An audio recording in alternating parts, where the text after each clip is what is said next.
Hi hello நண்பர்களே, இன்றைக்கி இந்த வீடியோவில் என்ன பார்க்க போகிறோம்னு பார்த்தீங்கன்னா சிகப்பு தண்டுக்கீரை எப்படி வளர்க்குறதுங்கிறத பற்றி பார்க்க போகிறோம்.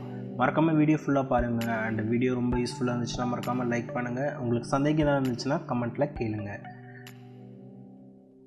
சிகப்பு தண்டுக்கீரை இது வந்து பார்த்திங்கன்னா அரைக்கீரையோட ஒரு வெரைட்டி தாங்க. தண்டுக்கீரைங்கிறது வந்து பார்த்திங்கன்னா ரொம்ப சுலபமாக வளர்க்கக்கூடிய ஒரு விஷயந்தான். இது ரொம்ப ரொம்ப ஈஸி. கீரை வளர்க்குற மாதிரி தான். நம்ம நார்மலாக கீரைக்கு எப்படி நம்ம பண்ணுவோமோ அதே மாதிரி தான். அண்ட் இதில் வந்து பார்த்திங்கன்னா முக்கியமாக வந்து கீரையில் கூட வந்து சில பேர் நாற்று போட்டு எடுத்து வைப்பாங்க. இதுவும் கொஞ்சம் நாற்று போட்டு எடுத்து வைக்கிற மாதிரி தான் வரும். அதுக்கெலாம் முன்னாடி இது கூட மண்கலவை எப்படி இருக்கணுன்றதை பற்றி சொல்லிடுறேன். மண்கலவை நீங்கள் மாடி தோட்டத்தில் பண்ணுறீங்க, வெயிட் எதுவும் ஏறக்கூடாதுன்னு நினைக்கிறவங்களா இருந்தீங்கன்னா 40% கோகோபீட், 30% வெர்மி கம்போஸ்ட், மீதி இருக்கிற சதவீதம் வந்து பார்த்திங்கன்னா செம்மண்ணும் மணலும் கலந்த கலவையாக இருக்கிறது நல்லது. இல்லை நான் மாடித்தோட்டம் இல்லை கீழே தான் நான் வச்சுருக்கேன் அப்படின்னிங்கன்னா செம்மண் மணல் அதுக்கப்புறம் உரம் கலந்த கலவை வந்து மிக சிறந்ததாக இருக்கும். மாட்டுச்சாணம் பயன்படுத்துகிறவங்களா இருந்தீங்கன்னா மாட்டுச்சாணத்தையும் காய வச்சு நீங்கள் பயன்படுத்திக்கலாம், அதுவும் அருமையாக இருக்கும். அண்ட் விதை வந்து நம்ம போட்டு எடுக்கிறது தான். அதனால் வந்து பார்த்திங்கன்னா ஒரு க்ரோ பேக்லேயோ இல்லை ஒரு பெரிய சைஸ் கண்டெய்னர்லேயோ என்ன பண்ணுங்கன்னா விதையை அப்படியே தூவி விட்டுருங்க. விதையை தூவி விட்டுட்டு ஜஸ்ட் லைட்டாக கிளறி மட்டும் விடுங்க. ரொம்ப அடியில் இருக்கணுன்ற அவசியம் இல்லை. விதை ஜஸ்ட் கிளறி மட்டும் விட்டுட்டு அதுக்கு மேலே தண்ணி ஊற்றுறது வந்து பார்த்திங்கன்னா பூவாளியில் மட்டும்தான் ஊற்றணும். இதை வந்து மக்லேயோ இல்லை வந்து உங்களுக்கு டியூப்லேயோ ஏதோ ஊற்றுனீங்கன்னா விதை திரிச்சிடும். அதனால் வந்து உங்களுக்கு வந்து பூவாளியில் பொறுமையாக ஊற்றணும். இல்லைனா வாட்டர் பாட்டிலில் ஜஸ்ட் பின்னை வச்சு குத்திட்டு ஜஸ்ட் இது பண்ணிங்கன்னா அது கூட உங்களுக்கு பொறுமையாக மைல்டாக இருக்கும். அந்த மாதிரி தான் நம்ம தண்ணி ஊற்றி ஆகணும். இல்லைனா வந்து விதை வந்து டேமேஜ் ஆகும். ஸோ இது வந்து பார்த்திங்கன்னா உங்களுக்கு வந்து 2-3 நாள் இருந்து முளைச்சி வரதை பார்க்கலாம்.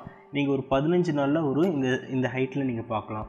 15 நாளுக்கு அப்புறம் அதை வந்து பார்த்திங்கன்னா பிடுங்கி வேறு பேக்லேயோ இல்லை கண்டெய்னர்லையோ நம்ம நடலாம். ஒரு பெரிய சைஸ் க்ரோ பேக்காக இருந்ததுன்னா ஒரு 6-7 வரைக்கும் நம்ம வந்து நடலாம். அண்ட் இது வந்து பார்த்திங்கன்னா ஒரு 20-25 நாளில் உங்களுக்கு வந்து நல்லா தண்டு நல்லா பெருசாக வந்து உங்களுக்கு இருக்கும். இதில் வந்து பார்த்திங்கன்னா பூச்சி தாக்குதல்ன்றது பார்த்திங்கன்னா உங்களுக்கு சின்ன சின்ன எறும்புகளும் வண்டுகளும் அதுக்கப்புறம் புழுக்களும் வரத்துக்கு வாய்ப்பு இருக்குது. இதுக்கு எல்லாத்துக்கும் அற்புதமான மருந்து வந்து பார்த்திங்கன்னா நம்ம வந்து வேப்ப எண்ணெய் தாங்க. வேப்பெண்ணெயும் அதுக்கப்புறம் சோப்பாயிலும் கலந்த கலவையை வந்து நம்ம ஸ்ப்ரே பண்ணுறது மூலமாக இதை வந்து நம்ம தவிர்க்க முடியும். 10 நாளைக்கு ஒரு முறை வந்து பார்த்திங்கன்னா பஞ்சகாவியம் தெளிச்சிட்டு வர்றதுனால உங்களுக்கு பிளான்ட் இன்னும் நல்லா ஆரோக்கியமாக உங்களுக்கு வந்து நல்லா செழிப்பாக வரும். இதை அறுவடை பண்ணுறது எப்போ பண்ணலான்னு பார்த்தீங்கன்னா நல்ல தண்டு உங்களுக்கு பெருசாக வரும். இது 2 விதமாக அறுவடை பண்ணலாங்க. ஒன்று வந்து தண்டோடு எடுத்தும் அறுவடை பண்ணலாம், இல்லை வந்து தண்டு இல்லாமல் இலையை மட்டும் நம்ம பறித்து கூட நம்ம இதை பயன்படுத்திக்கிட்டு வரலாம். இது பெரினியல் க்ராப்னு சொல்லுவாங்க. எல்லா சீசனுக்கும் வரும், இந்த சீசனுக்கு தான்ன்றது கிடையாது. இதை வந்து ஹார்வெஸ்ட் பண்ணுறது பார்த்திங்கன்னா நீங்கள் வந்து இலையை மட்டும் நம்ம வந்து எடுத்துக்கிட்டே வரலாம். அப்படி இல்லைன்னா கத்திரிக்கோலை வச்சுட்டு மேலே டாப் மட்டும் கட் பண்ணி விட்டுருங்க. டாப் கட் பண்ணி விட்டிங்கன்னா உங்களுக்கு சைட்லேருந்து ஷூட்ஸ் வந்துக்கிட்டே இருக்கும்.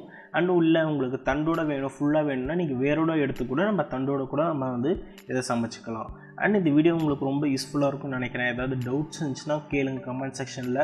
ரொம்ப டவுட்ஸ் இருந்துச்சுன்னா என்னோடய ஃபேஸ்புக் பேஜில் என்னோடய நம்பர் கொடுத்துருக்கேன், எனக்கு வாட்ஸ்அப் பண்ணலாம் இல்லை எனக்கு கால் பண்ணலாம். அண்ட் நெக்ஸ்ட் வீடியோ சந்திக்கிறேன். until then bye from your corner Sakthivel. Have a happy gardening day.